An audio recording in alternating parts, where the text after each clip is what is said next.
Okay, y'all. So, again, you'll hear my fan in the background, and maybe Price is right upstairs. Um, so hopefully, you can hear me and get past that. But anyway, welcome to Receive and Relate. If this is your first time here, I am so glad you clicked on this video for story time. My name is Tara Walker. If you are a returner subscriber and or returning visitor, hey y'all, hey. So I cannot believe. I seriously do not think I remember. I'm sorry, excuse me. I do not think I recorded this situation that happened with me. And I was talking to God yesterday evening. And I remembered it, right? And I'm gonna tell you what I was talking about that made me think of it. And I was like, hold on, God. I don't think that's in the series, in the playlist. And so I said, you know what? Let me make that my next video. So I made myself a reminder, set my alarm to come back tonight. Because when I was talking to God about it, it was like real late yesterday. So I said, made an appointment for myself to come back and record this story time for y'all, because I don't think this is in the playlist. I think I forgot about this. It's so interesting sometimes, the things that we kind of put like in the back of our minds and kind of forget about. But it's crazy because this situation was one of another very key red flag that happened between me and my ex-husband. And that's what I'm talking about. This happened with my ex-husband. And I cannot believe, that's why I can't believe I didn't remember it. But I said, oh no, I have to record this because it's it's my story. It's what happened to me. But apparently I must have just, when I did the playlist last year, when I did all my recordings last year in 2025, I was trying to remember everything in chronological order, but for whatever reason I forgot this. And I don't know how, because this was it was the worst. So what happened was, how I remember. So yesterday evening, like I said, I was talking to the Lord. I was actually watching something on TV, and then a lot of times with me, and this is like relationship, and I know those of you who have a relationship with the Lord, you can relate to this. You could be doing anything. You could be washing dishes, washing clothes, watching TV, cleaning up around the house, whatever the case may be, and you'll just think about something, you'll just stop and just start talking to the Lord, right? And so that's what happened. Um, I started talking to the Lord about friendships. Like I said, I can't remember if it was something that I was watching and that's what made me think about it, or because sometimes thoughts will just come to my head, right? So the Lord has told me um months ago now, probably even a little bit over a year ago, it's been a while I've known this, that he is going to, my next friendships will be friends that he handpicked for me. In other words, the Lord is bringing my new friendships, right? And so I've known that for some time, because I always joke about it. On here, if you've been following me, you always hear me say, I think I even said it on the last video. How I told the first, I used to tell the Lord take his time, because I had went through such a traumatic situation back in 2023. But now, lately, I don't know, I guess I say the last, I'll about say about this year, because we in the 5th month, getting ready, my goodness, we getting ready to be in half of the year already. We getting ready to be in the 6 months of the year. And I say about like 6 months, about 6 or 7 months or so. Maybe a little bit less than that. Maybe a little bit, maybe about 4. Maybe about 4. I've been, 3 or 4 months or so, I've been getting a little excited now about, meeting my new friends and having my new friendships, right? Especially since they're gonna be my godly friendships now. You know what I'm saying? And so I started talking to the Lord about that. And as I was talking to the Lord, I told him, and I said, Lord, and I really didn't have to tell him this, because God knows you better than anybody. He know everything about you. But I just went on and told him as a reminder, not that he needed a reminder, but I just told him that he don't have to bring me, like, my new friends don't have to be my all of them do not have to be my same color. And I meant that. I meant exactly what I said. I don't have to have all black friends. Um, y'all got to get to a place where you stop idolizing your color. You know what I'm saying?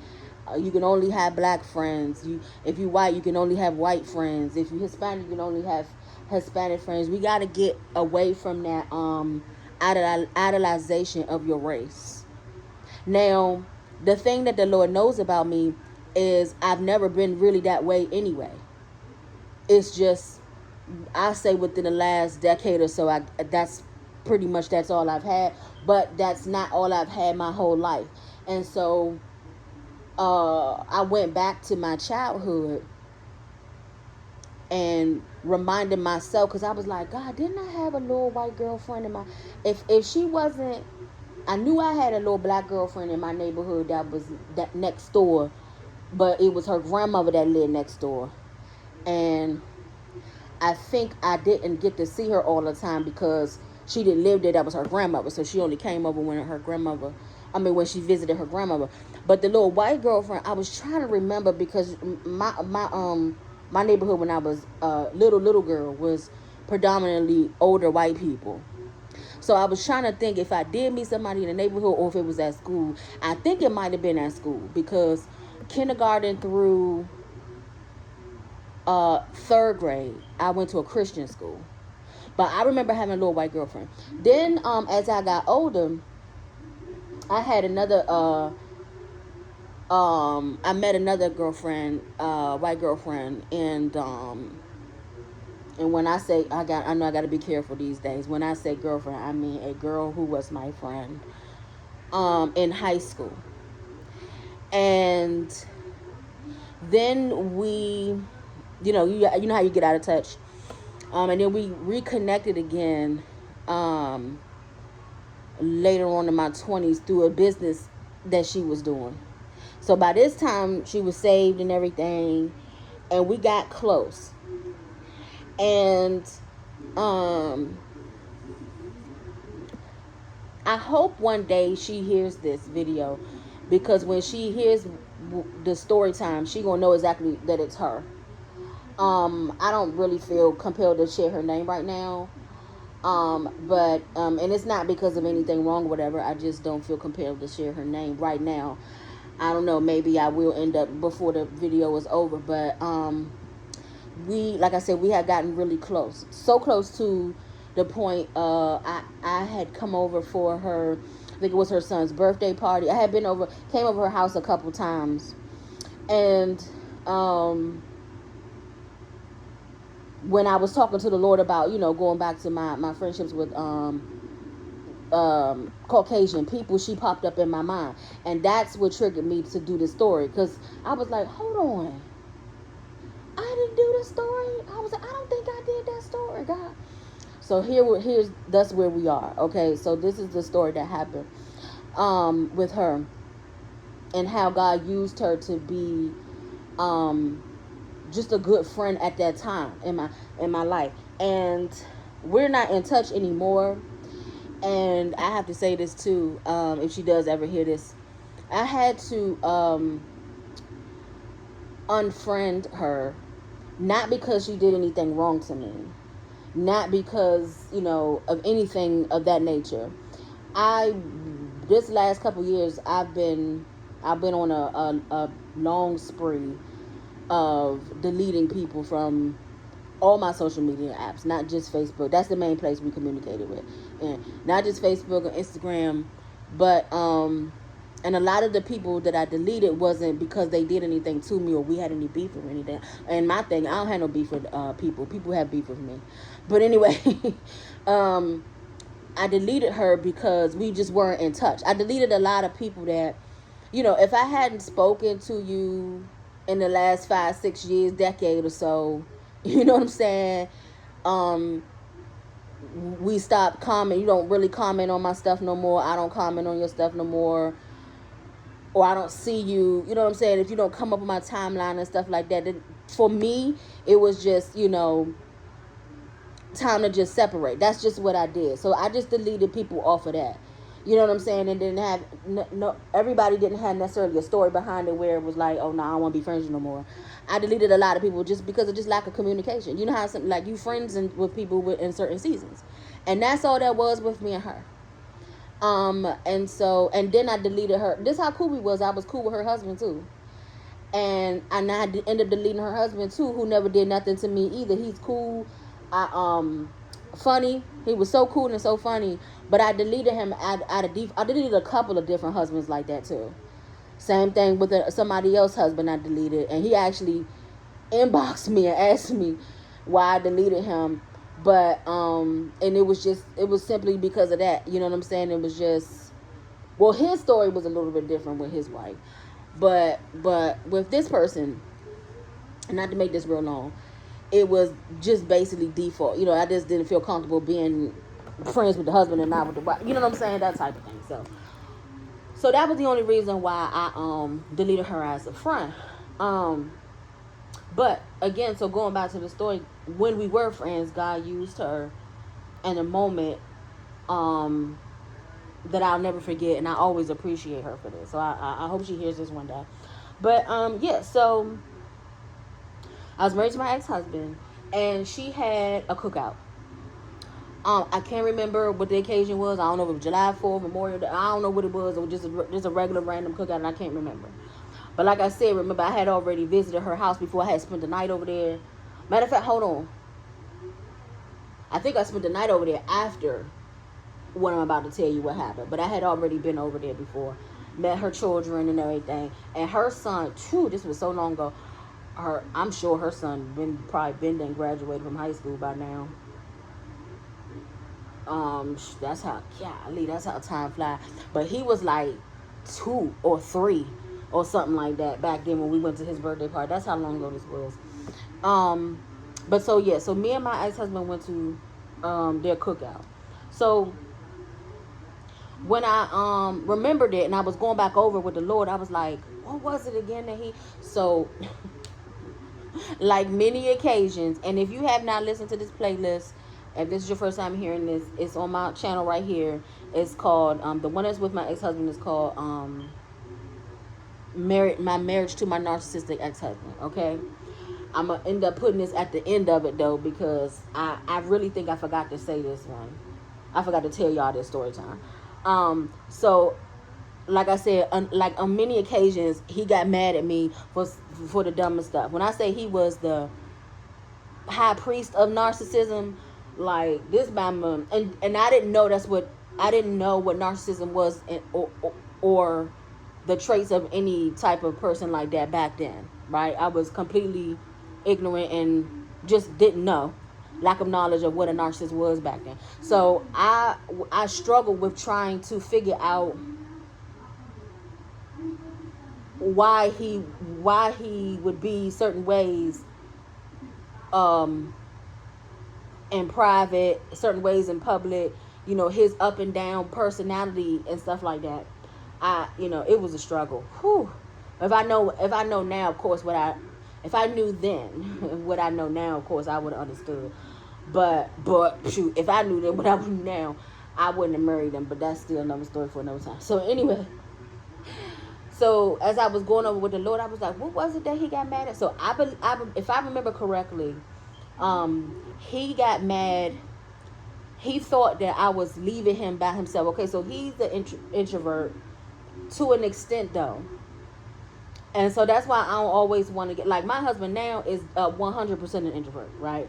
But my ex-husband, I feel like it was a little bit of an excuse, because if you got him around people and you got him to talking about a topic that he wanted to talk about, which was usually always trying to sell you something. He was definitely a salesman. You know, he tried to do all types of businesses back then. You know what I'm saying? If you or the Bible, if he tried to sell something to you, or the Bible, he could talk to you to all the way to midnight the next day. You understand what I'm saying? But he didn't play sports. He didn't watch sports. And I'm not saying that he wasn't a man because he didn't do those things. I know some men, there are some men out there who don't play sports. It's not a lot of them, but there are some. So he don't have no conversation with you. He'll play basketball. He'll go out there and play basketball, or play like flag football or something like that. But he don't watch sports. So if he was around men that talked about sports, that's not a topic that he would be able to converse with them with. Music, none of that. He didn't listen to secular music, none of that stuff. So he didn't have a lot of conversation, but he also didn't try either, because of the narcissistic demon in him. So the narcissistic demon in him just wanted me to be up under him the entire time. Like, I couldn't even go and mingle, you know what I'm saying, with my friend and other people there, because I learned here recently. I didn't even know there was a name for it. I knew how I acted, how I am, but I didn't know it was a thing. Like, I literally just educated myself last week, a couple weeks ago, and found out that there's a name for how I am. I always say that I'm an extrovert, but I have introverted traits and stuff too, so I can be both. But I learned that there's a word for it, and the word is I'm a oh man, I just lost the train of thought. I'm a is it ambivert? I think it's ambivert. Anyway, look it up. And that's a person who can adapt to both. A person who can be extroverted and be introverted too. And I was like, oh my God. So I didn't know it was a thing. So see, it's good to it's good to educate yourself, because that's what I am now. Like, I can be extra. I can be in a room full of people, talking to everybody. But once I get home, I don't want to see a notification on my phone. I don't want to hear my phone chime. You know what I'm saying? Phone is going on silent, on D&D, or even off. You know what I'm saying? Only person that I don't ever have a problem with talking to is my current husband now, right? So I can adapt to both worlds. So it's never a problem with me. You know what I'm saying? I could sit there with him and talk to him, or I could talk to him and everybody at this cookout, which is what I planned on doing. So, man, when I tell y'all, I don't even think I was gone 5 minutes or something like that. And trying to recall it, because remember I said I put this in the back of my mind, God, I forgot about it. But when I came back to him, you would have thought, y'all, I was gone for an entire hour. You would have thought I had left him at the house by himself, which, stay tuned, okay, and went somewhere with the wife, and you know what I'm saying? The way he acted when I came back in that room, he was so nasty to me, so mean. You know, the as I'm thinking back, as I'm talking to y'all, the demonic look, the demon that he was dealing with would manifest on his face. I remember that now. And so I'm sitting here looking, you know, at this person who is my spouse, talking to me like I'm a child or something, all because I wasn't sitting up under him. I didn't come to my friend and her husband's cookout to sit up under you the entire time. Like, I want to socialize with my friends, like, what, you know. And so I think this would trigger him too, because her husband, I think he was getting ready to, you know, put some things and stuff on the grill and everything like that. So I think I made a suggestion, you know, like, won't you go talk with her husband? Because now that's an extrovert. Her husband is an extrovert. He can talk to anybody, but cool as a cucumber and funny. And so I think I made like a suggestion for him to do that or something like that, and he went off on me. I don't know him. These are your people. And I was like, yo, I wouldn't. If you took me around your family, I would never sit there and be like, I don't know them. These your people, whatever. That's how you get to know people. What is wrong? You know what I'm saying? I mean, I constantly always the favorite question that, or the most repetitive question I always asked him was, what is wrong with you? Because I would literally, you know how you see, You know how you sit in front of somebody that say something, and you literally you make the face like, what is wrong with you? Like, you literally be trying to figure out what is wrong. Like, who is this creature in front of you? You know what I'm saying? That's how I used to be consistently. And then definitely here. And so, because now too, his voice is elevating to the point where I know, um, whoever on the other side of the room can now hear him, right? So now I'm getting angry because now you're embarrassing me, right? You see what I'm saying? So we was going back and forth. Next thing I know, I think I left him because I wasn't about to sit there and keep going back and forth with you. When I say I left him, I mean I left the room. And next thing I know, I remember my keys. I remember sitting my, and I don't know why I did that either. Because usually I would have put them in my purse. But for whatever reason, which I regret now, I put my keys on her counter. And I remember they were sitting on the end of her counter. I remember that. And he came out of the room that I left him in, sitting there, y'all, sitting there sulking like a, like a teenager, a preteen, or a teen that's out somewhere with they family and they don't want to be there, they want to go home sometimes, and they sit there and be pouting. Like, that's how he was. But even on another level with that, because his face was still looking demonic and mean. So even it was like that, but even on another level from that. Like, y'all understand what I used to deal with this dude. So he came in there, in the kitchen, as I think I was standing there, and I wonder if she remembered exactly how it happened, because from what I can remember, I think I was standing there talking to her, and he came in there and snatched my keys off the counter and left.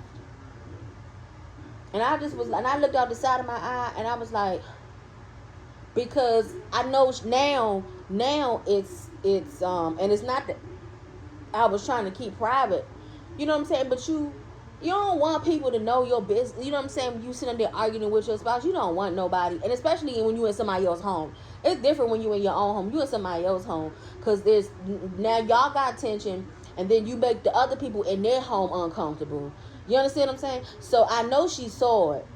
But I don't think she said anything. I think I spoke up and I just was like, because what I thought was, I thought he went to just go sit in the car.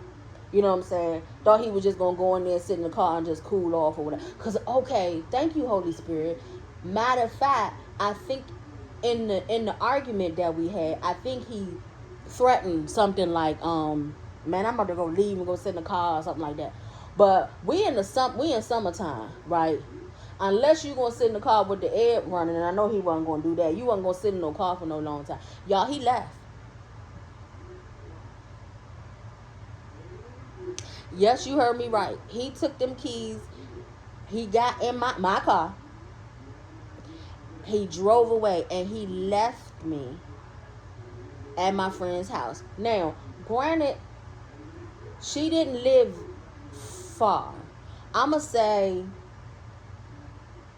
she lived off, I believe, Route 4, which is Pennsylvania Avenue in PG County, Maryland. She lived going towards south, like, is that Solomon's Island?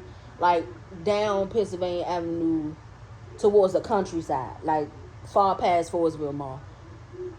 But maybe like, and she had a beautiful home too out there. Maybe like, I'd say like 20 minutes, 25 minutes or something like that past Forestville Mall, going that way. If you from PG County, if you know, you know. Beautiful home out there, and it was country out there. I had never even been out there that far until I met her, actually. So at that time we lived off Pennsylvania Avenue, near Forestville Mall, maybe like 1 or 2 lights away from Forestville Mall. So it wasn't that he was that far from home, but that's not the point. The point is, you came there with your wife and left there by yourself, left your wife there stranded. And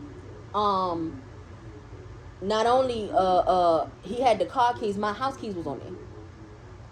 So I couldn't even get in my house by myself. Like he would have had to be home or whatever to let me in my own apartment, right?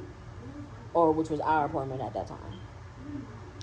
Y'all talking about so I was so embarrassed. But what I wanted to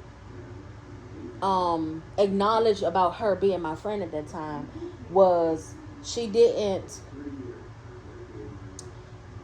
uh you know how people say add fuel to the fire type thing. Like she didn't do that. She was very encouraging. As a matter of fact, when we realized what happened, I stayed for a little longer. Actually didn't leave right away because I remember us leaving. I remember her taking me home, and it was nighttime. And I might have said something like I didn't want to go because of course the narcissist wants you to chase him. You understand what I'm saying? And I wasn't about to do that. I came to her cookout to enjoy myself, and that's what I was going to do, regardless if I was embarrassed or not. So I don't know if I stayed until it was all the way over, but I know it was nighttime when we left, and it was daytime when we got there, obviously. And and I remember when we was driving home, and I think I had like tears in my eyes because remember I'm embarrassed, and I also think around that time nobody knew yet what I was going through because I didn't tell people just out of pride. A lot of it was out of pride. A lot of it was out of embarrassment. I didn't talk to a lot of my own family, my mom. I didn't talk to a lot of people about what I was going through personally with him. And I think around that time was around that time when I wasn't saying anything. So she was kind of like the first person to kind of like see firsthand what I was dealing with him. And so, but as she was going home, I remember her telling me, she was ministering to me, and I remember her telling me that it was gonna it's gonna get better. And I remember her saying that she'd been there. That was one of the key things that I think brought tears to my eyes. That's why it's so important. People receive when they can relate, and I ain't try to throw that in there. Seriously, I know why the Lord gave me my ministry, because she could relate to me, and because she could relate to me, she'll understand at that moment how consoling that was. Her daughter wasn't by her current husband. I believe she said she was married to her daughter's father before, or they was in a relationship before. And if I remember correctly, she told me that she was in a abusive relationship with her daughter's father. I don't know what type of abuse, but it doesn't matter. Physical, non, all of us abuse.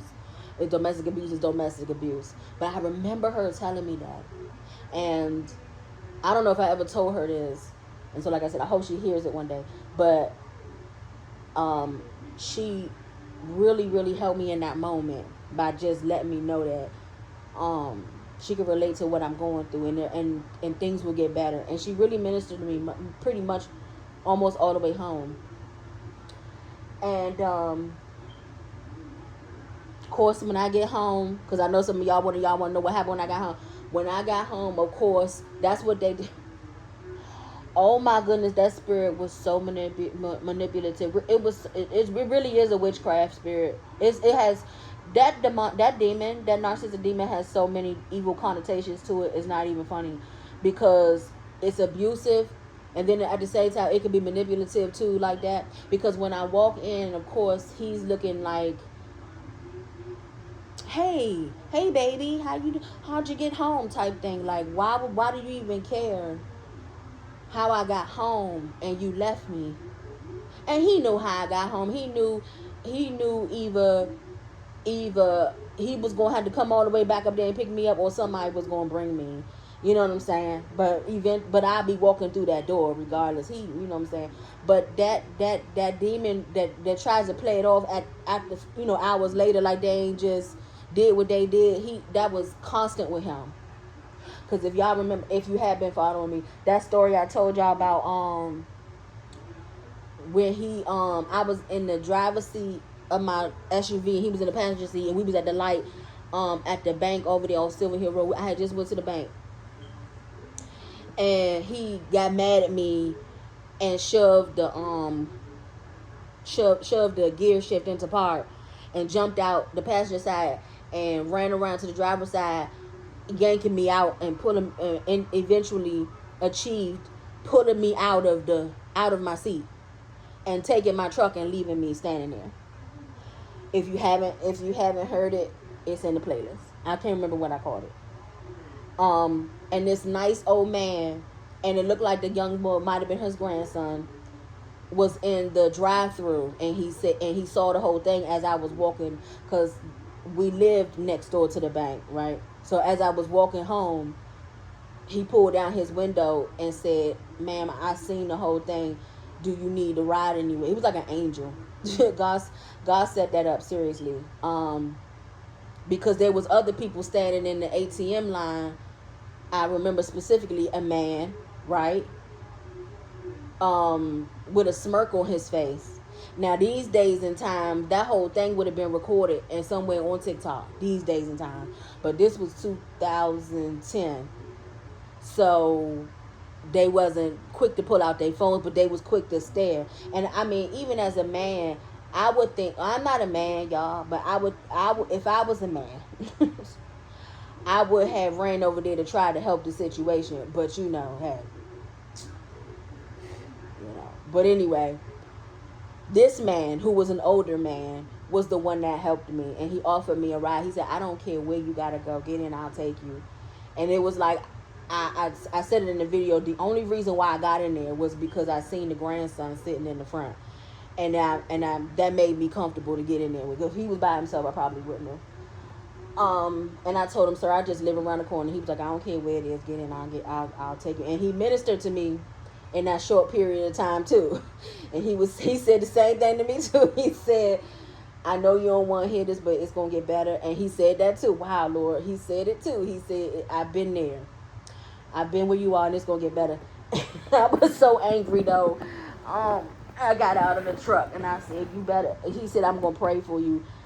And I said, "You better, because I'm getting ready to kill him." And I got out of the truck. I said, "Thank you," and ran out of the truck.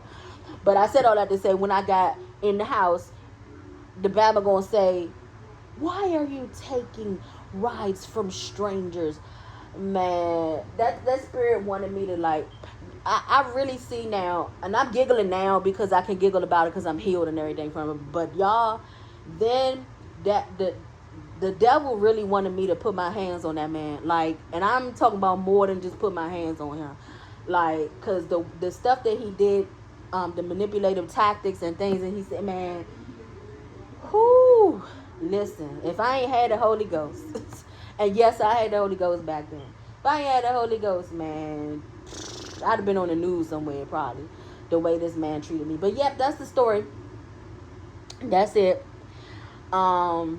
And yes, that was my Caucasian friend. And so, yep, my ex-husband left me stranded at the house, all because I wasn't sitting up under him, and he ain't know the people. Cause my thing is this: if that was the case, if you weren't gonna mingle and get to know everybody, so you could have just stayed home. I would have gladly went by. I'm sure at that time I would have gladly went by myself, cause I was already going through it with him behind closed doors. See, the church people didn't know what I was going through with him behind closed doors, because he was acting a whole completely different way in church.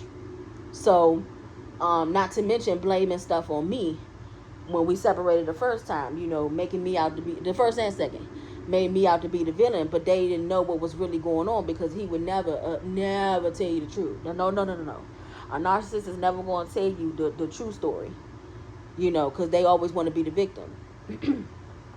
But yeah, that's it. That's my story. And like I said, how I thought about it was just talking to the Lord about, I don't have to have all black friends. I don't care if you white. I don't care if you Hispanic. I don't care if you African, Asian, Indian. I don't care what ethnicity or color you are.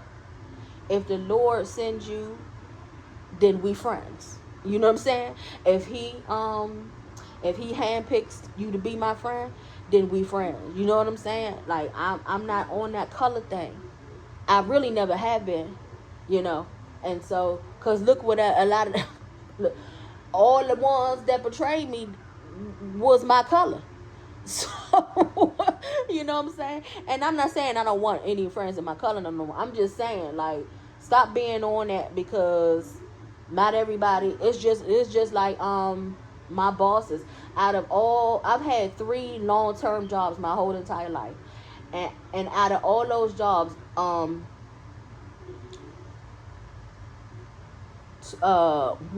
my favorite boss was a white lady. My second favorite was the black lady. She's really runner up though, but I gave her the blues when I first, because I was a babe in Christ with the black lady boss. But at the end of my time with her, um, I ended up apologizing and repenting for what I did, and we became, she put in such a good word for me. I ended up getting a promotion. She really was a good boss to me. But I'm talking about in terms of just, long term, because I wasn't with her that long. The lady that was the white lady that was my boss, I was with her for a long time, and she was my favorite boss.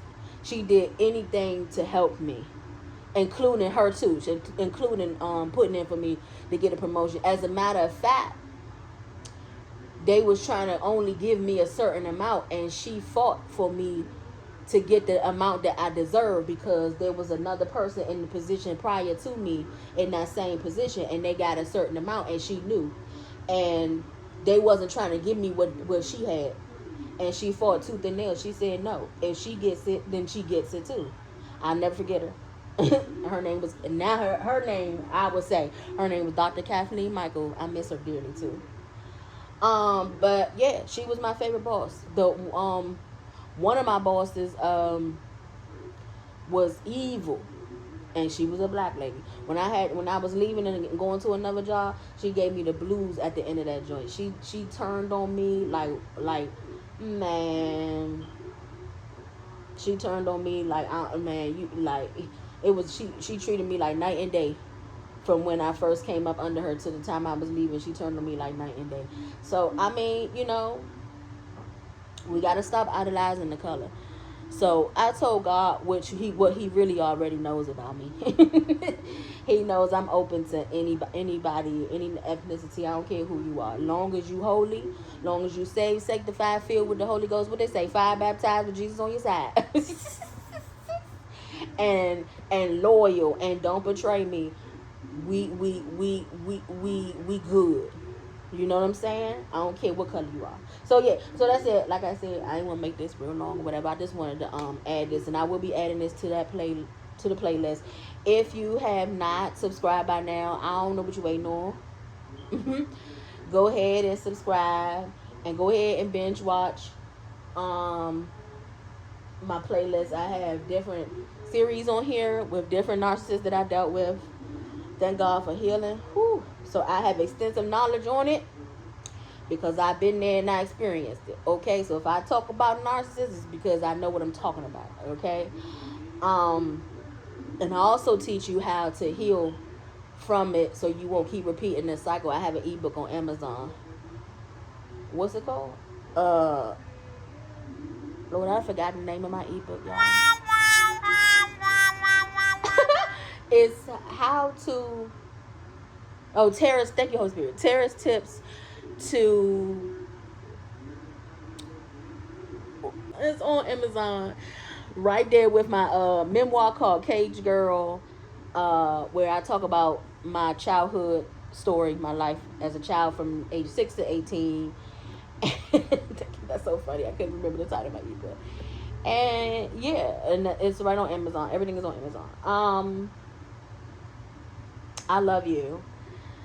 But know that God loves you so much more. Remember, people receive when they can relate. Tell your story. Okay? You never know who needs to hear it. All right. I'll talk to y'all next time. Bye.